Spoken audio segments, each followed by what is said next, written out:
President Trump says he had no knowledge of the DOJ's investigation into the Fed chair.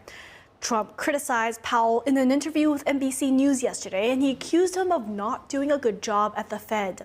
Trump denied applying pressure through the probe, saying he wouldn't even think of doing that. The president says the real pressure comes from interest rates being, quote, far too high. U.S. stock futures slid to the start of the week with the Dow, S&P 500, and NASDAQ futures all lower as investigators and investors reduced their risks. At the same time, gold futures jumped up about 2% as traders move into safe haven assets amid rising uncertainty. National Economic Council Director Kevin Hassett this morning commented on the investigation. Take a listen.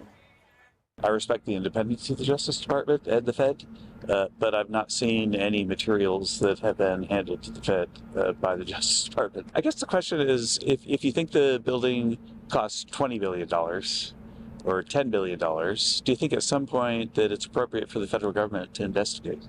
And seems like the Justice Department has decided that they want to see what's going on over there with this building that's, massively more expensive than any building in the history of Washington.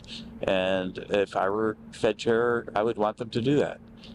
I think that it's really important to understand where the taxpayer money goes and to understand why it goes this way or that.